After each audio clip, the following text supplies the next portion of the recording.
En mayo del año 2015, la lluvia torrencial provocó inundaciones significativas al norte de Brisbane, en Australia. Aunque los servicios de emergencia advirtieron a los conductores que no intenten conducir a través de las aguas inundadas, mucha gente ignoró las advertencias. Algunas personas basaron sus decisiones de conducir a través de las aguas en el recuerdo de que las aguas de las inundaciones nunca habían sido demasiado profundas en las carreteras donde ellos se acostumbraban a usar con regularidad. Otros argumentaban que conocían bien el área, el terreno, lo suficientemente bien como para cruzar la carretera inundada. Pero la percepción del riesgo tiende a ser pobre durante las emergencias. Y como resultado directo de seguir su propio juicio erróneo, 5 personas murieron cuando las aguas de las inundaciones arrastraron sus automóviles. Muchas otras personas se encontraron necesitando el rescate de las corrientes rápidas de las aguas de la inundación.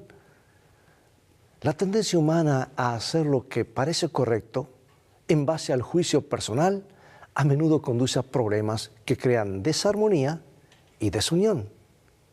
Los cristianos pueden evitar esta trampa buscando la sabiduría que se encuentra en la palabra de Dios, centrándose particularmente en Cristo, el centro del Evangelio.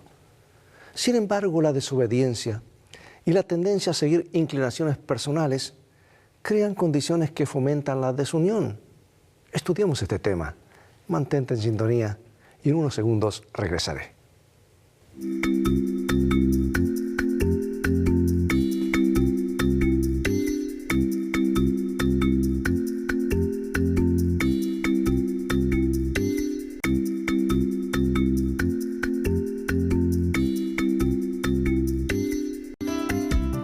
Lecciones de Vida, un estudio semanal de las lecciones de la Escuela Sabática. Comencemos con este versículo central, Proverbios 9:10. El temor de Jehová es el principio de la sabiduría y el conocimiento del Santísimo es la inteligencia.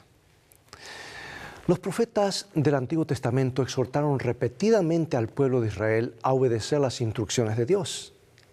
La desobediencia y negligencia conducirían a la apostasía y a la desunión.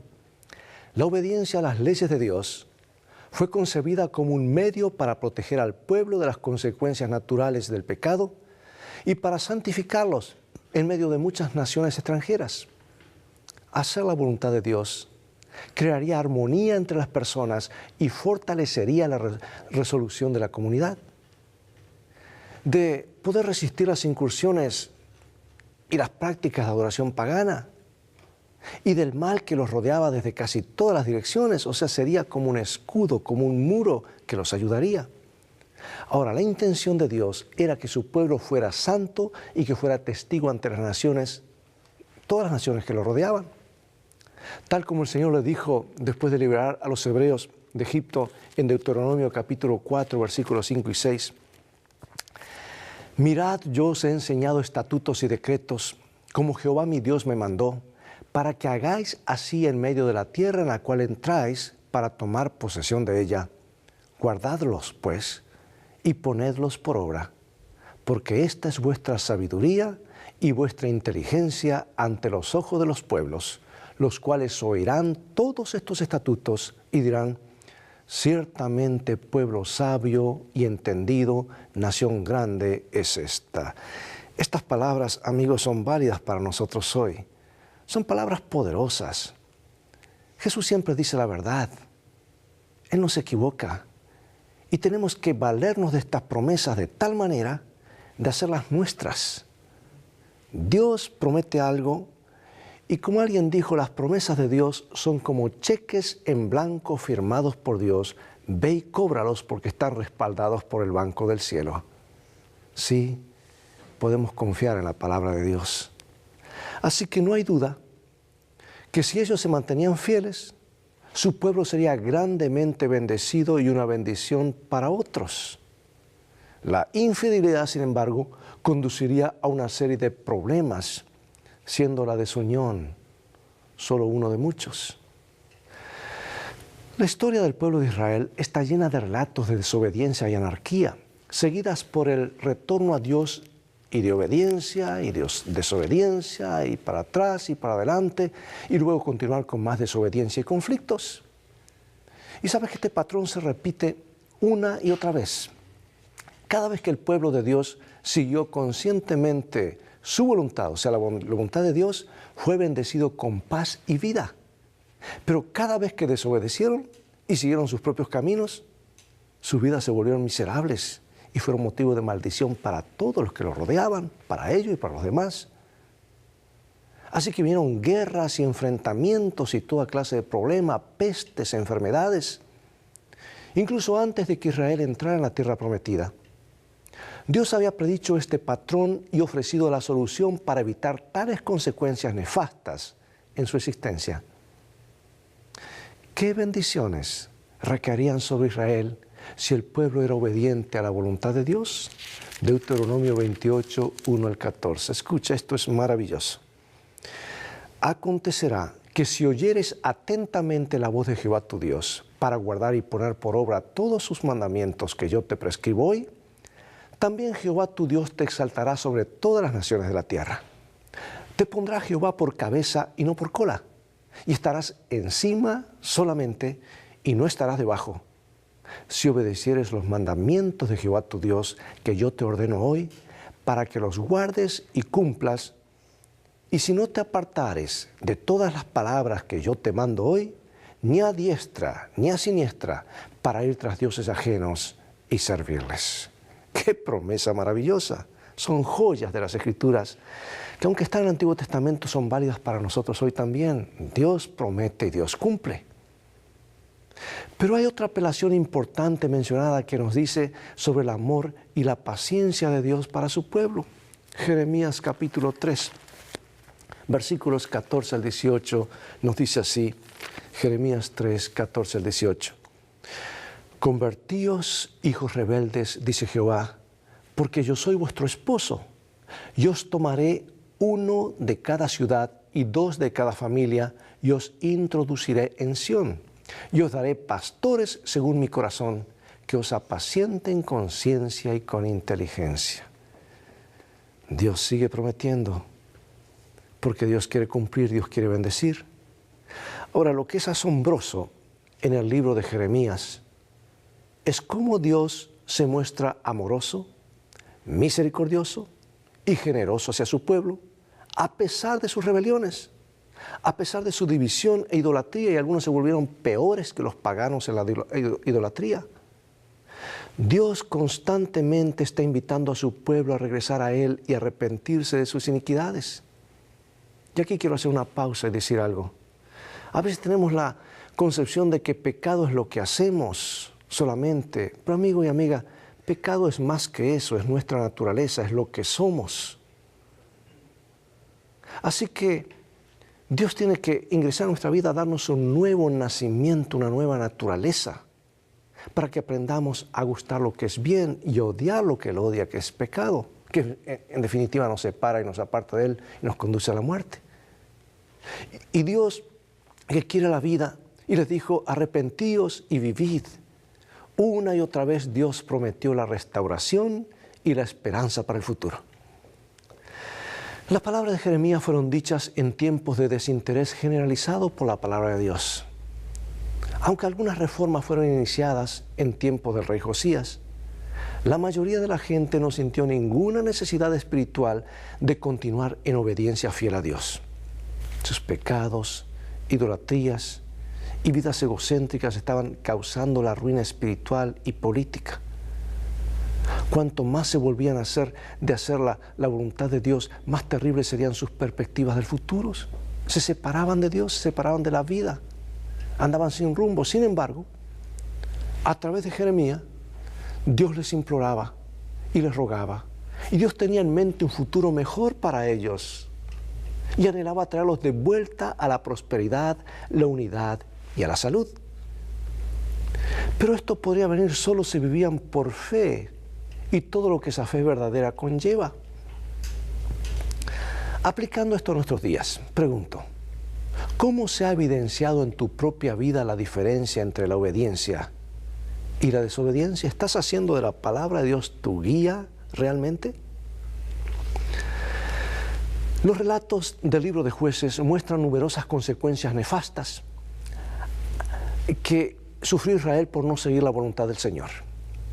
Y poco después de que Israel entrara en Canaán, la gente comenzó a regir su vida espiritual por las religiones falsas de los cananeos que los rodeaban, exactamente lo que se les dijo que no hicieran. Y yo pregunto, y hago una pausa aquí, ¿qué había de atractivo en esas religiones?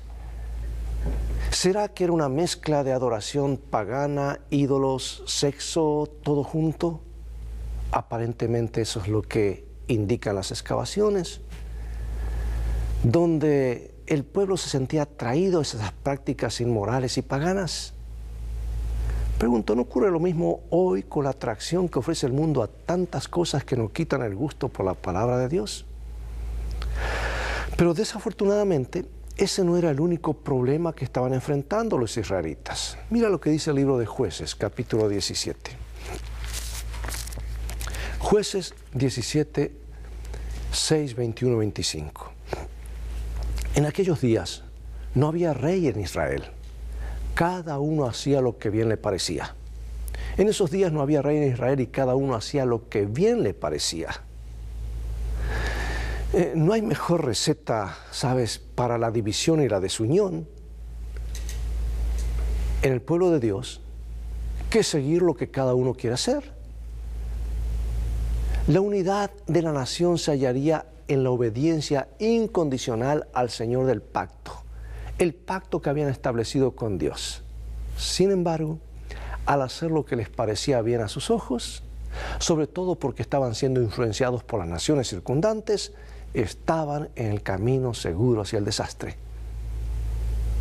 Todos somos seres caídos, y si nos dejamos llevar por nuestros propios instintos, por las inclinaciones de nuestro corazón, sin una guía segura, nos alejaremos del camino que Dios nos llama a seguir, y nuestro camino conduce a la muerte. Como dice el profeta, hay camino que al hombre parece derecho, pero su fin es camino de muerte. Dios nos llama a seguir su camino o a andar en su camino. Veamos cómo eran las condiciones espirituales y sociales en Israel durante el tiempo de los jueces, un tiempo cuando cada uno hacía lo que quería. Leo Jueces 2, versículos 11 en adelante. Dice así: Después los hijos de Israel hicieron lo malo ante los ojos de Jehová y sirvieron a los Baales. Dejaron a Jehová, el Dios de sus padres, que los había sacado de la tierra de Egipto, y se fueron tras otros dioses, los dioses de los pueblos que estaban en sus alrededores, a los cuales adoraron y provocaron a ira a Jehová. Y dejaron a Jehová y adoraron a Baal y a Astarot. Así los hijos de Israel habitaban entre los cananeos, heteos, amorreos, fereceos, heveos y jebuseos, y tomaron de sus hijas por mujeres, y dieron sus hijas a los hijos de ellos, y sirvieron a sus dioses. Hicieron pues los hijos de Israel lo malo ante los ojos de Jehová, y olvidaron a Jehová su Dios, y sirvieron a los Baales y a las imágenes de acera.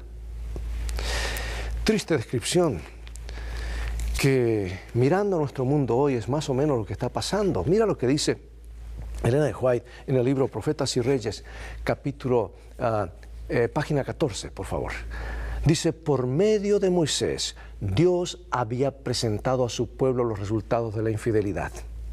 Y al negarse a cumplir su pacto, se separaría de la vida de Dios, y la bendición de Él ya no podía descansar sobre su pueblo. A veces estas amonestaciones fueron escuchadas y ricas bendiciones fueron otorgadas a la nación judía y por su medio a los pueblos que la rodeaban. Pero en su historia fue más frecuente que sus hijos se olvidaran de Dios y perdieran de vista el gran privilegio que tenían como representantes suyos. Le privaron del servicio que Él requería de ellos y privaron a sus semejantes de la dirección religiosa y del ejemplo santo que debían darles. Desearon apropiarse de los frutos del viñedo sobre el cual habían sido puestos como mayordomos. Su codicia los hizo despreciar aún por los paganos y el mundo gentil se vio así inducido a interpretar erróneamente el carácter de Dios y las leyes de su reino. Muy clara esta explicación y yo quiero hacer una pausa aquí para decir lo siguiente.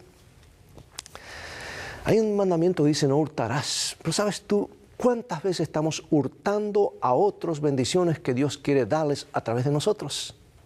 Nos robamos a nosotros mismos en tiempo, en energías, en salud, en años de vida y tal vez la vida eterna. Y estamos robando a otros aquello que Dios quiere dar a través de nosotros para ser canales de bendiciones. Por eso pregunto, ¿cómo afectan nuestras acciones como iglesia a los que nos rodean? ¿Qué ven los adventistas del séptimo día que podría impresionarles? ¿Qué ven en los adventistas que podría impresionarles de manera positiva? El camino de la apostasía y sus terribles consecuencias no vinieron de la noche a la mañana. Las elecciones y decisiones erróneas que se acumularon a lo largo de los siglos finalmente tuvieron consecuencias nefastas para el pueblo de Dios, especialmente bajo el reinado de Roboam, cuando ocurrió una terrible división. Elena de White habla de esto en Profetas y Reyes, página 66. Si Roboam y sus inexpertos consejeros hubiesen comprendido la voluntad divina con referencia a Israel, habrían escuchado al pueblo cuando pidió reformas decididas en la administración del gobierno.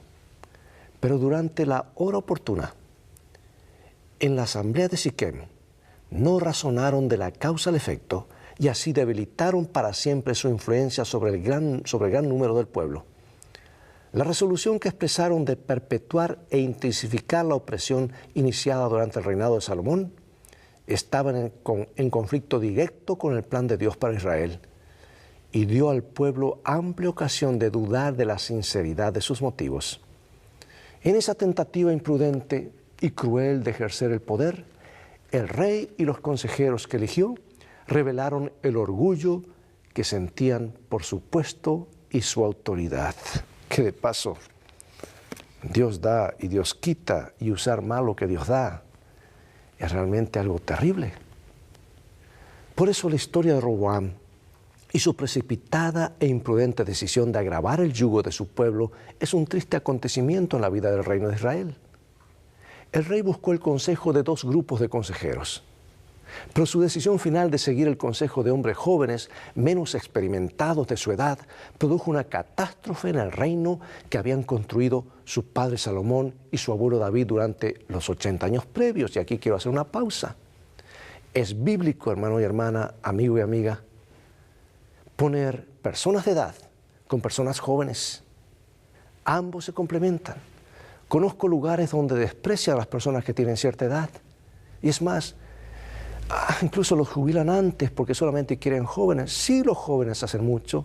En la juventud está la acción, pero en la experiencia también hay mucha sabiduría. Es bíblico.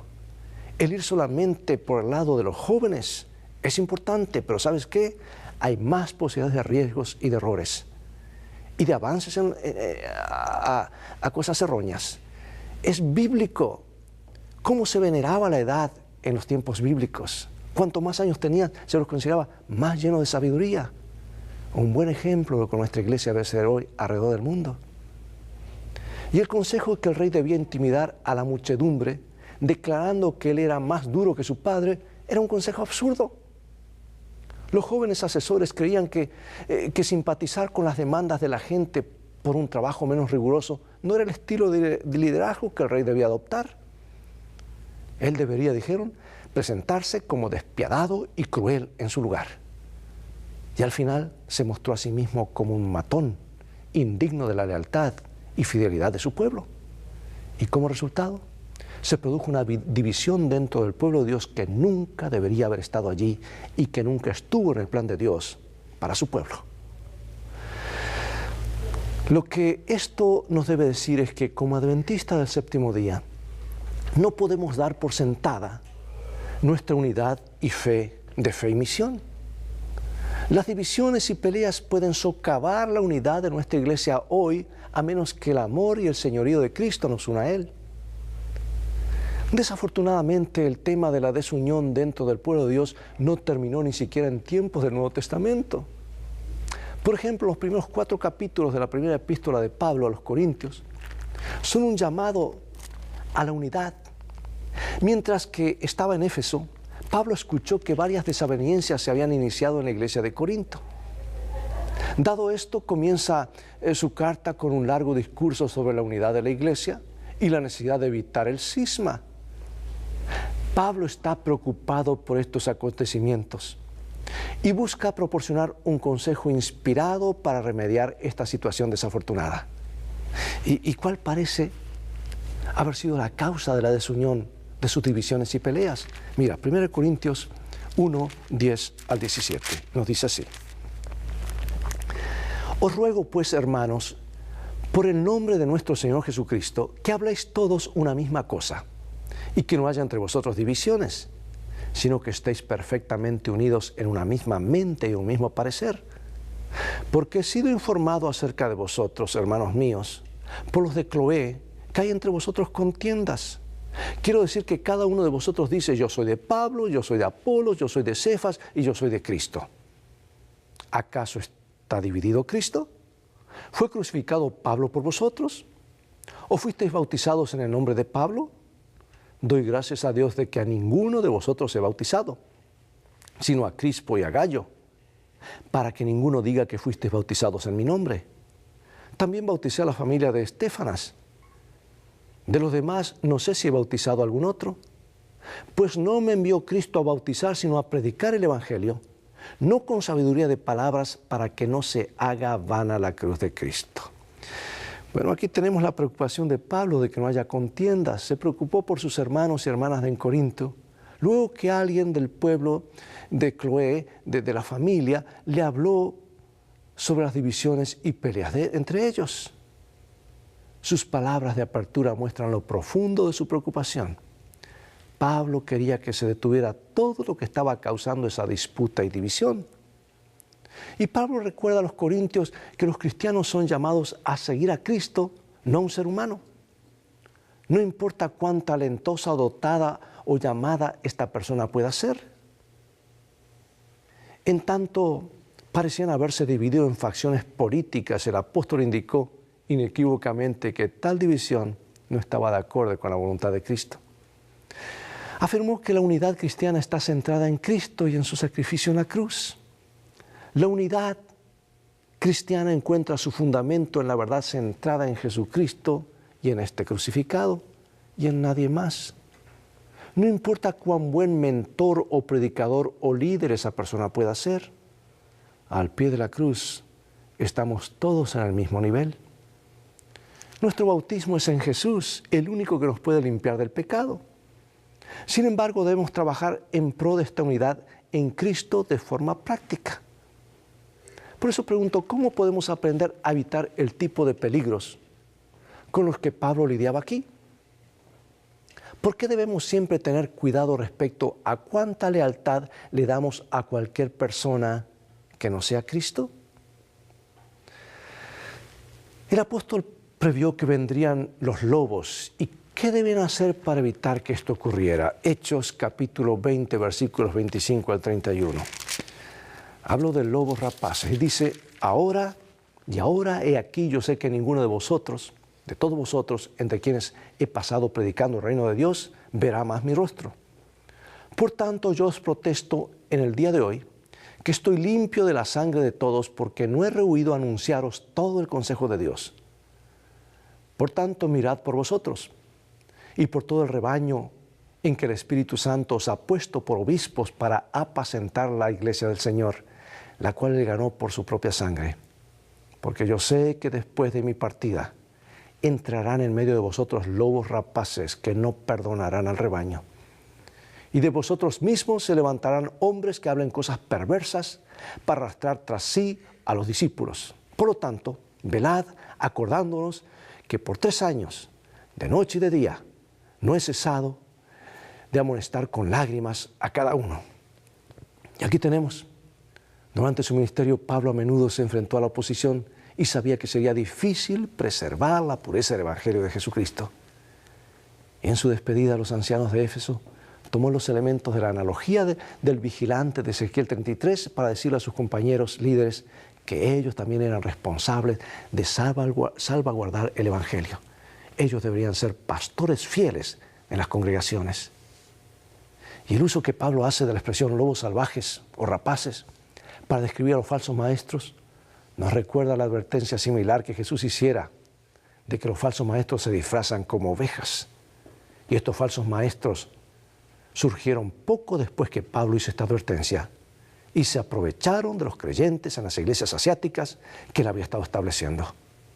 Y él advirtió, dice en Colosenses, mirad que nadie os engañe por medio de filosofías y sutilezas huecas, según las tradiciones de los hombres, conforme a los rudimentos del mundo y no según Cristo. Por eso, ¿cómo podemos como iglesia protegernos de semejante tipo de personas que a través de las falsas enseñanzas podrían traer divisiones entre nosotros? Yo quiero finalizar con esta hermosa cita de Ellen G. White y luego vamos a orar juntos. Dice así: el Señor desea que sus siervos escogidos aprendan a unirse en esfuerzo armonioso. Puede ser que a algunos les parezca que el contraste entre sus dones y los de algún colaborador suyo es demasiado grande para permitirles unirse en un esfuerzo armonioso, pero cuando recuerden que hay diversas mentes que alcanzar y que algunos rechazarán la verdad según la presente un obrero, tan solo para abrir su corazón a la verdad de Dios según la presente de diferente manera otro obrero, procurarán con esperanza trabajar juntos en unidad. Sus talentos, por diversos que sean, pueden hallarse todos bajo la dirección del mismo Espíritu. En cada palabra y acto se revelarán bondad y amor, y al desempeñar fielmente cada obrero el cargo que le ha sido señalado, la oración de Cristo por la unidad de sus discípulos quedará contestada y el mundo sabrá que son discípulos suyos. Maravilloso cita. Aquí encontramos en la Biblia muchas situaciones que han llevado a la desunión. Pero cuando el pueblo de Dios vivió en perfecta obediencia a Dios, los peligros de la desunión se redujeron significativamente. Hoy, Dios espera lo mismo de nosotros y de su iglesia. Acompáñame en oración. Padre Celestial, gracias porque nos das principios claros de cómo no solamente estar unidos, sino ser felices y que tu obra avance y llegue a su culminación. Gracias por tu palabra. Ayúdanos a serte fieles, ser obedientes. En el nombre de Jesús. Amén. Es todo el tiempo que tenemos por hoy. Ha llegado el momento de despedirnos. Será hasta el próximo programa de Lecciones de Vida. Dios te bendiga y te guarde. Y recuerda, tú vales mucho para Jesús. Él te ama más de lo que puedes imaginar.